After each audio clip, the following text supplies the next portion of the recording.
possible and what the building might look like. And we used a 40-foot cross-section. You know, from a cost point of view, it was a whole lot better for them to go to 60-foot. In fact, one of the innovations is that everything in the building is built on a 30 by 60-foot module. There are no columns in that module. And they figured, and that size was determined to perfectly fit the furniture system in that module with the appropriate egress and things. And so they could repeat the same 30-foot module over and over again. And that was from exterior wall panels to the finishes to how the radiant mats got laid out. Everything was based on that, so they could repeat it and they could get a lot of speed, and speed was money to make this happen. So let's just pull this apart. The floor decking is 4 inches of concrete. It's got radiant tube in it, which actually causes radiant heating and cooling going down. The same tubing does both hot and cold, and you can split those zones. Every zone could either be hot or cold. There's a valving configuration for that. It is an open truss system. One of the innovations that they brought, if you look at normal steel decking, so where are my construction experts here? Which way do the ribs run, usually on steel decking? Perpendicular. They run parallel to the joists, or to the exterior wall, right? Because your trusses run this way, and then you run your flooring the other way. They actually came up with a secondary set of trusses in here so that they could run the flooring system this way, so that the light from the daylighting gets channeled and follows along into the space as opposed to getting sucked up. Does that make sense? And that was something that they brought in their design. And then there is a raised floor for fresh air. It is ducted fresh air. We did not use a pressurized plenum. Every cube has a little diffuser, kind of like the ones out here, to provide fresh air into each individual space. So you can control your own fresh air. The exterior is precast concrete with insulation in the middle of it. The inside surface is finished smooth and painted, so there's almost no drywall in the building. And then the exterior has a stone aggregate on it, which gives it the external color and relief on the outside. They're very careful about thermal bridging. There is, and in our climate, it works pretty well. There's a labyrinth underneath the building. We bring in outside air and then run it through a long serpentine path underground before we put it into the space. And some people say, well, that sounds expensive. Well, because of our soils, and here's a place where they took the engineering to their advantage. We have to over-excavate because we have highly expansive soils where this site is. And they have to come back in and basically put an air void in and then pour a slab anyhow, and they have to use piles into the bedrock. And so they looked at all that and said, well, that's expensive.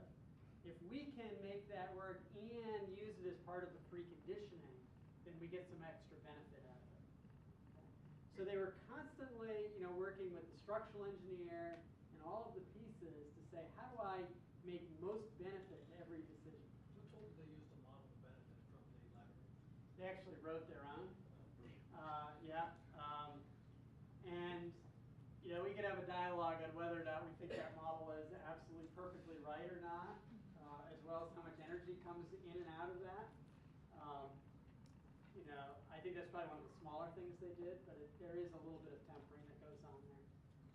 Electric lighting is installed at about 0.6 watts a square foot. The ventilation tubes, I didn't follow where they were placed.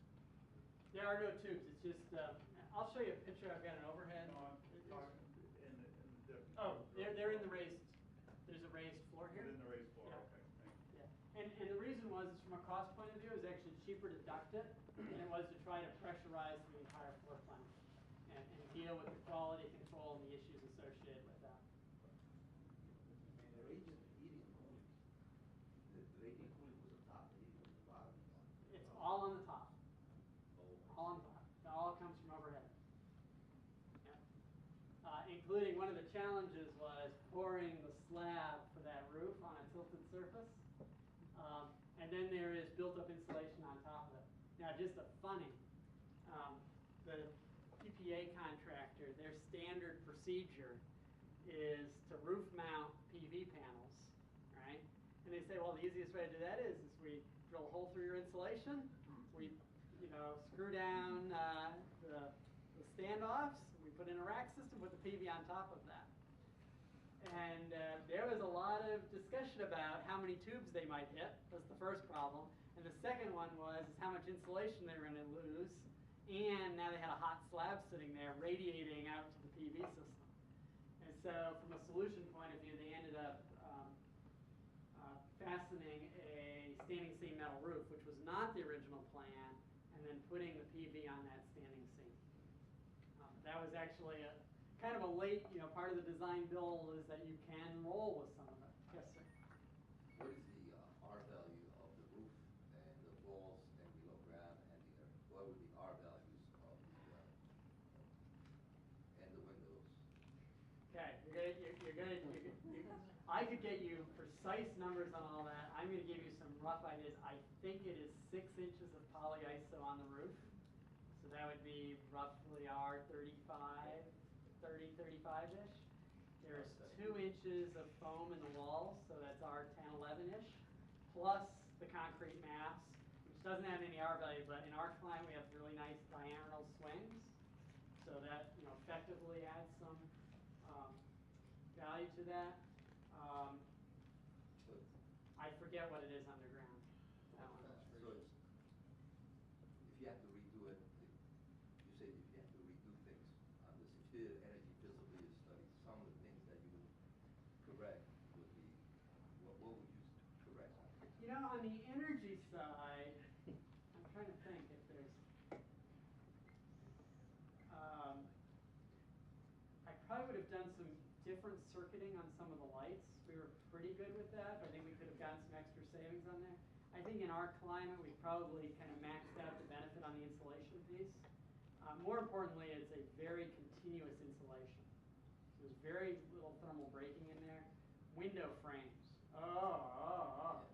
Window frames. Terrible. And if somebody can come up with a better window frame, especially operable commercial windows, when we do thermal imagery of the building, that is the worst part of the frames. The glass is great. We got triple pane, low E squared, for the regular glass. In fact, again, that was something they put in as kind of late in the process because they needed to just squeak over the energy goal a little more. But they did justify triple pane glass in the building. But the frames, they're thermally broken frames with a little tiny gasket, right? Well, since it was ceiling mounted radiants, were there any faults with stratification fans or what? I mean, it depends on the ceiling height. If it's radiant, as long as the people are comfortable. One of the things is that they did an analysis and figured that they could use a little wider temperature spread in the building. We have had almost no comfort complaints in the building. And so, part of it is people say, well, what happens when I can't bring in my space heater? Well, first of all, it wasn't allowed. But the second part is that if you need a space heater, we got a different problem, right? And so we were, I've heard very little comfort complaints. We get occasional glare complaints, but even those are kind of funny stories because you say, if you can't handle the glare because your office is closer to a window, we've got a cube over here that doesn't have any glare. And suddenly, the glare problem goes away. It's miraculous. And that's some of the human piece of it. Unhappy people in the old building are unhappy people in the new building, right? And so those of you that work on the facility side probably can appreciate some of that. We do have this redirective light louver product up at the top here that takes basically any angle of the sun, and the optics are such that it reflects it onto the ceiling. And it can throw it 30 to 40 feet, which is how we got away with that 60-foot cross-section. And then operable windows. We've got, this was older. We no longer have shades on it, but we just use a double E paint, low E. For the vision glass, we very clearly distinguish the vision glass from the daylighting glass. They serve different functions, they have different needs. Okay? And they are a different type of glass. And then there is what we ended up with, there's this overhang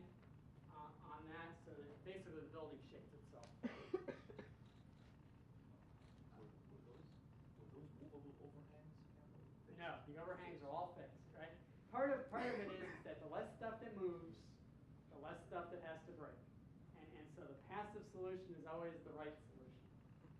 I didn't measure it, but was that 3 foot or 3.5 foot over? Those overhangs, I want to say they're about 18 inches. They're enough that it will shade. Oh, because they were small over those. Yeah, yeah. Yeah, one of the things, well, when we have a picture of the building, you'll notice that this building is not all glass. And it was designed for daylighting, for the daytime glass, and then strategically placed windows for the view glass. So here's a picture of the side of this light louver. Kind of looks like a Venetian blind upside down, but the shape has been engineered to take all the different angles and deflect them in, the other end, deflect them into the space. Kind of a clever gadget. The previous slide showed there's no transpire. Are there transpired solar collectors? Is that what they're Yes. talking about? So what happened was, so one of the interesting pieces of innovation, so we got all this fresh air requirements that we have to deal with. The north wing, again, this was all back to the layout of the building. The building is shaped like an H, with the long pieces running east-west. The back wing does not get as much direct solar gain, right? And so it's a little bit harder to heat that outside air. So on the south wing, we back up. We've got this transpired solar collector, which is basically sheet metal with little holes poked in it. And I can recover about 70 to 80% of the incident radiation and put it into the fresh air. It goes into that, goes down, goes through the concrete maze in the basement, and then is provided as fresh air. It's like a solar wall. It is, that's exactly what it is. Right out of New York State, right? Yes. And it actually is a technology that NREL holds the patent. So, yeah, but I think it's produced here. I think it's produced in New York State. One pack. There's other packs. Oh, yeah. If you come out, you can visit the wind tunnel that developed the technology. And so you can see the overhangs there on the glass. So on the south wing, and that's as much transpired solar collector that we needed to preheat air economically. The north wing, we put the data center in kind of the back of the building, somewhat underground. The ground actually slopes up, and so it's somewhat underground.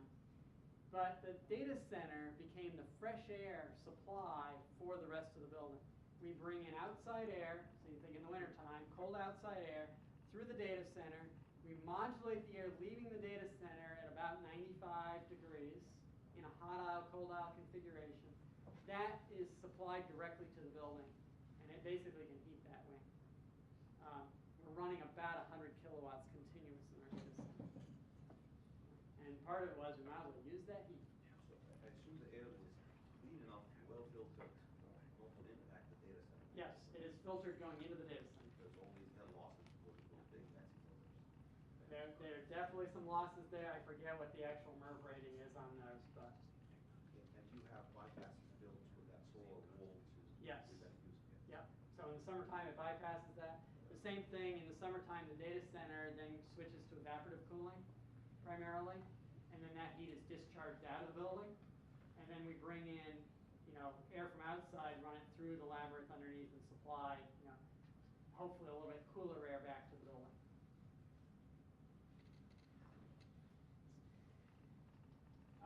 So inside, here's a view of what it looks like inside the workspace. Nobody is more than 30 feet from a window, so everybody has access to a window. Some other interesting features. So here you can kind of see this 30-foot module for the furniture system. There's an aisleway against the glass. Nobody is actually against the wall. Some of that was from a thermal radiation point of view. Some of it was just a glare, so that in the wintertime we do get some sun that comes in, and it comes in and basically hits this wall here, so that we don't get any glare in any of the workspaces. Open truss system, which is kind of interesting, is when you get this light louver, which is right here, it reflects the light up onto that ceiling, and the light kind of dances in and amongst all the rafters. It really is kind of cool, the effect. And from an art point of view and a passage of time point of view, it's just part of the whole experience of the space. There are lights, they're all T8s. Some of them dim. The ones closest to the windows do not dim. because basically they're off all the time. And then the middle ones respond to the available daylighting. Some of the numbers that we had over the last year is that at noontime, so we're talking 240,000 square feet, we can light the building for about 12 kilowatts. How much sub-metering do you do electricity? You have electric lighting separate from plug loads, separate from Yes, other kind of things? at 26 meters. So, for radiant heating and cooling, you're using the same panel for heating and cooling, or are they Yes. separating? And in fact, that was a big thing, you know, and it wasn't in the RFP, and our facilities guys were like, you're gonna mix my hot and cold water? And, you know, we kinda got over that, you know, we minimally treat the water. It's the same water supply. So we kinda got over that, but it's the only place on campus that we were mixing those streams. It's a three-pipe system? For the, You're mixing your hot water and your chilled water together? no, not simultaneously. So what we do is that Two-pipe system. if It's either you, heat or it's cooling. it's heating, we got 4 pipes coming into the, we have 4 pipes coming into the building, okay? But only one coil. But there's only one coil, and it switches between hot and cold, Right. okay? Or can, basically seasonally, I got you. all right? But there's only one coil there. We circulate the water around the loop until it gets warm, and then you inject hot or cold water as needed. So it's a two-pipe changeover. You can't cool and heat in one zone, heat in the other zone. You cannot, that's right, you cannot heat and cool the same zone at the same time. No, two different zones. Well, you can by wing, okay? If you want the schematic, we'll get you a schematic. It's just that there's no Where's the light? thermal mass of the panel switching from cold to cold, because it's not gonna happen quickly. That's right, It's well, happening a lot, and thermal mass goes up. that's right. Well, if it happens a lot, we got a different control problem, right? And so part of it is that you probably don't want to heat and cool in the same 24-hour period, right? Otherwise, you are wasting some energy. It is, you know, not perfect in that sense. Can I ask one? Yes, go ahead. It's a much different question. So that looks like lighting on that green wall, so. Yeah, don't you hate that? Is that aesthetic or? That's aesthetic. Photographer. I don't know, what's your comment? My comment is I would have value engineered that right out of the project. You know, it's interesting. It is interesting, you know, again, the things that, again, it was fixed price, the things that they chose to spend money on. And that is one where, you know, it is, I think the intent was you were gonna hang something under it or something. Right. Nobody does, they're on full tilt. They are on the kind of the global control, but they're not on kind of those local dimming daylight controls. We have other light fixtures around the building that I would just, you know, get rid of, but, you know, they chose to do it, and from my point of view, as the owner, it didn't matter, because they were able to show that by running those, they could still hit the energy budgets. And that's, you know, it isn't, this is not an optimal solution. It's a solution that met a cost target and met an energy performance goal. Now, could I take the same building, you know, and if I were operating it, and if I got out my little clippers for cutting wires, could I operate it at 20? Probably, right? But that, again, is not the objective. Just the defense of this, that price, $259, being out there doing an audit of this building. There's a lot of costs here from environmental health point of view and water retention, recycling. There's a lot of costs of aesthetics, as you're talking about the beetle. One of the biggest problems is all the forests being destroyed. So they try to use, like a PR piece, trying to use that destroyed forest from the beetle, try to put it into the building. It's a good PR for the facility and also for the community. And they have unbelievable recycling, water recycling, recharge bases here. They spend a lot of extra money on the exterior that you don't probably have to use. So that dollar figure, $259, probably if you did it yourself now, probably could bring it down less than 200 or 195 and improve maybe R70 roof, R50 wall, break the floor line. They have new lighting there, LED, that's warm lighting, we electric. Got so many new technologies that they have that could be incorporated in there. And instead of having maybe 26 meters, you get down to about 8 meters,